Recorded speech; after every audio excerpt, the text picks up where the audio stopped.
Belasan mahasiswa di Aceh Barat berunjuk rasa di Simpang Pelor, Kota Melabuh, mendesak Polda Aceh segera membebaskan 11 warga Aceh Tamiang yang ditahan karena kasus sengketa lahan sawit dengan PT Rapala.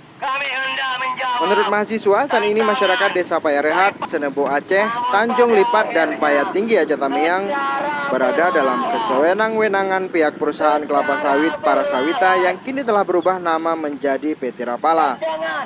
Dalam orasinya, mahasiswa juga menyebutkan kehadiran perusahaan kelapa sawit itu juga telah menyerobot lahan masyarakat dengan disertai intimidasi dan teror.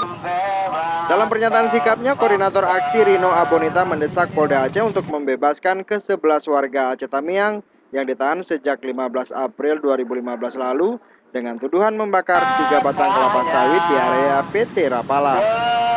Mahasiswa juga meminta Polda Aceh untuk memperlakukan hukum di atas hukum yang sesungguhnya dengan tidak memihak kepada pihak perusahaan.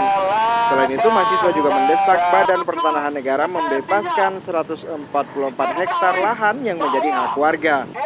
Dari Aceh Barat, Riza Rafin melaporkan untuk Citizen Aceh Video. Kami hendak menjawab